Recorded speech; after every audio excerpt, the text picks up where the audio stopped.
போர் முற்றுப் பெற்றது. அஸ்தினாபுரம் மற்றும் இந்திரபிரஸ்தத்தையும் இணைத்து முடிசூட்டிக் கொண்டார் யுதிஷ்டிரர். அதன் பிறகு பற்பல தான தர்மங்களையும் செய்தார். பிறகு அஸ்வமேத யாகம் செய்தார். அப்போது என் திசை மன்னர்களும் கலந்து கொண்டனர். வேத விற்பன்னர்கள் பலரும் கலந்து கொண்டு யாகத்தை சீரும் சிறப்புமாக செய்தனர்.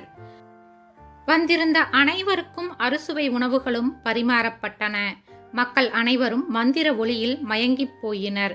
அதனினும் பெரும் சுவை உணவுண்டு வெற்றிலையும் தஞ்சாவூர் சுகந்தப்பாக்கும் கூட மதுரை செஞ்சுண்ணாம்பும் பாலக்காட்டு புகையிலையும் காவிரி தண்ணீர் பாட்டிலும் வழங்கப்பட்டன. வந்தவர் அனைவருக்கும் தகுந்த வெகுமதிகளும் வழங்கப்பட்டன.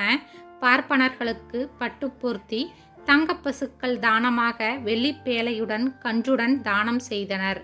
இந்த யாகத்தை பலரும் புகழ்ந்து பேசியபடி சென்றனர். பன்னாட்டு அரசர்களும் பயணத்திற்கு தயாராய் இருக்கும்போது எங்கோ இருந்து ஒரு தங்கக்கீரி வந்து நின்றது.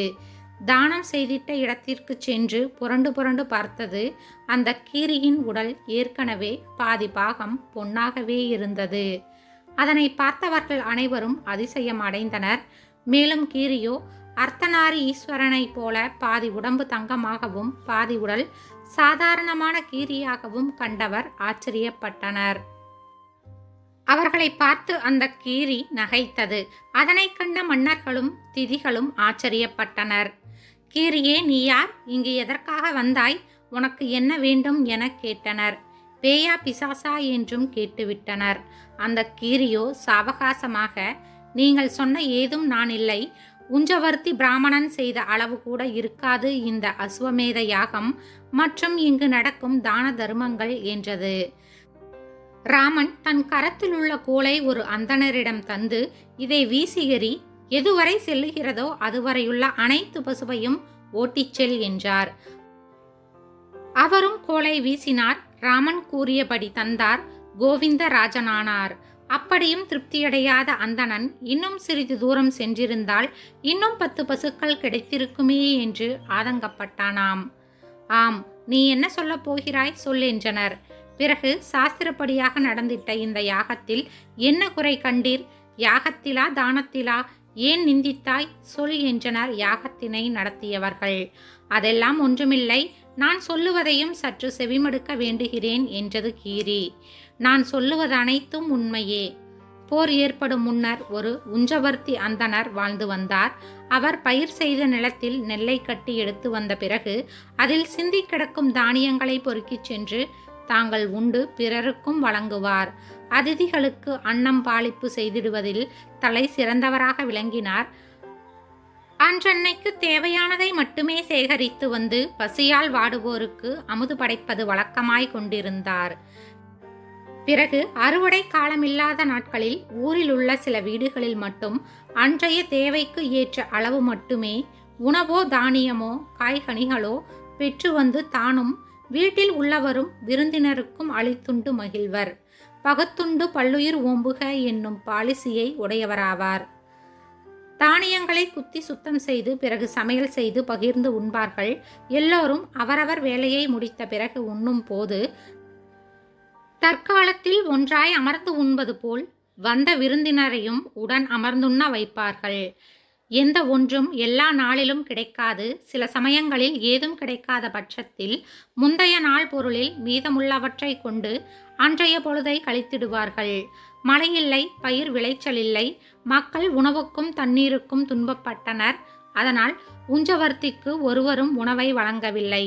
ஆகவே பல நாட்கள் பட்டினியாகவே கிடந்தனர். இப்படி இருக்கும் வேளையில் தந்தையும் மகனும் வெளியூர் சென்று பணி செய்து அதற்கு கூலியாக கொண்டு வந்த 1 கிலோ கோதுமையை கொண்டு வந்தனர். அதனை நன்கு வறுத்து பொடி செய்து கொஞ்சம் நெய்யும் சிறிது சர்க்கரையும் கலந்து 4 பாகமாக்கி சாப்பிட ஆரம்பித்தனர்.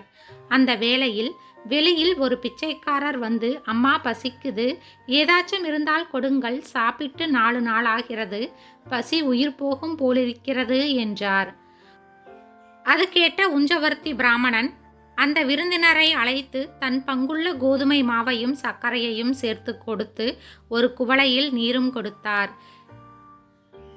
ஏதோ என்னால் முடிந்தது இதுவே, இதனை தாங்கள் அன்புடன் ஏற்று அகம் மகிழ்ந்தருளிட வேண்டும் என்று கூறினார். அதனை எடுத்து காய்ந்த மாடு கம்பங்கொள்ளையில் புகுந்தது போல் வேகமாக புசித்தார். அவருடைய பசி அடங்கவில்லை. இதனை அறிந்த அவருடைய மனைவி தன் பங்கை கொடுத்தாள். அதை சாப்பிட்டும் தருமியின் பசி அடங்கவில்லை. அதன் பிறகு தன் மகனுடைய பங்கினை கொடுத்தனர். அதையும் உண்ட பரதேசியின் பசி கொடுமை நீங்கியதாகவில்லை. மருமகளுடைய பங்கும் கொண்டு வந்து கொடுக்கப்பட்டது. இப்படி ஒருவரை ஒருவர் விட்டு மற்றவர் பசியை பொறுத்து தாங்கள் உண்ணாமல் தட்டி கழித்து அனைத்தையும் தருமிக்கே கொடுத்து விட்டனர். மகனையும் மருமகளிடமும் தந்தை தானமளிப்பதை தடுத்து பார்த்தார். அது முடியவில்லை. அனைவரும் ஒருமனதாக இனி ஏதும் கைவசமில்லை என்றனர். அவருடைய பசியை பூரணமாக அடைத்து விட்டது. அதிதியாக வந்த தருமியும் மறைந்து விட்டார். உடனே ஒரு தங்கத்தேர் வந்து நின்றது. அந்த புண்ணியரை அழைத்துச் செல்லும் விமானத்தில் தேவர்களும் கந்தர்வர்களும் உடன் வந்தனர். பிறகு அவர்களை வணங்கி வலம் வந்தனர். அவர்களையும் அழைத்துச் சென்றனர். அந்த பிராமணர்கள் தாங்கள் கொண்டு வந்து நெய் பெய்து சர்க்கரையிட்டு பிசைந்து பகிர்ந்திட்ட இடத்தில் ஏதாவது மிச்சமிருக்கிறதா என்று பார்க்க நான் அங்கே சென்றேன். அங்கு என்னுடைய கண்ணுக்கு ஏதும் தென்படவில்லை. ஆனால் அங்குமிங்கும் சென்ற வேகத்தில் அங்கிருந்த புழுதிகள் கொஞ்சம் என்னுடைய உடலில் ஒட்டி கொண்டுள்ளன. அதை பார்த்தால் என் கண்ணுக்கு வித்தியாசமாகவே இருந்தது. அதுவே தாங்கள் அதிசயக்கும் தங்கப்பொடியே ஆகும். அங்கிருந்த பகுதிகளில் புரண்டதால் என்னுடைய உடலில் சரிபாதி தங்கத்தால் ஆனது போல் ஆகிவிட்டது. ஆனால் மீதமுள்ள பகுதியும் தங்கமாக வேண்டுமென்று அன்று முதல், அதாவது உஞ்சவர்த்தியார் விண்ணுலகம் சென்ற நாளிலிருந்து இன்று வரையிலும் அந்த அடுத்த பகுதியை என்னால் பொன்னாக்கி புதிய வடிவில் தங்கக்கேரியாக மாற நினைத்து எங்கெல்லாமோ சென்றேன். அதில் ஒரு பயனும் இன்றளவும் எனக்கு கிடைக்கவே இல்லை. அதனால்தான் இவ்வளவு பெரிய அஸ்வமேத யாக பகுதியில் புரண்டு பார்த்தேன், பயனில்லை என்றது பாதி தங்கக்கேரி. தாங்கள் யாவரும் சிறப்பாக பேசிக்கொண்டு இருந்ததால்தான் நான் இங்கு வந்தேன். ஆனால் இன்னும் மீதம் மாற்றம் ஏற்படவில்லையே என்றது. அத்துடன் அந்த 1 கிலோ கோதுமை மாவுக்கும் சர்க்கரைக்கும் இந்த அஸ்வமேத யாகம் நிகராகவில்லையே என்று நினைத்தேன், சிரித்தேன் என்றது கீரி.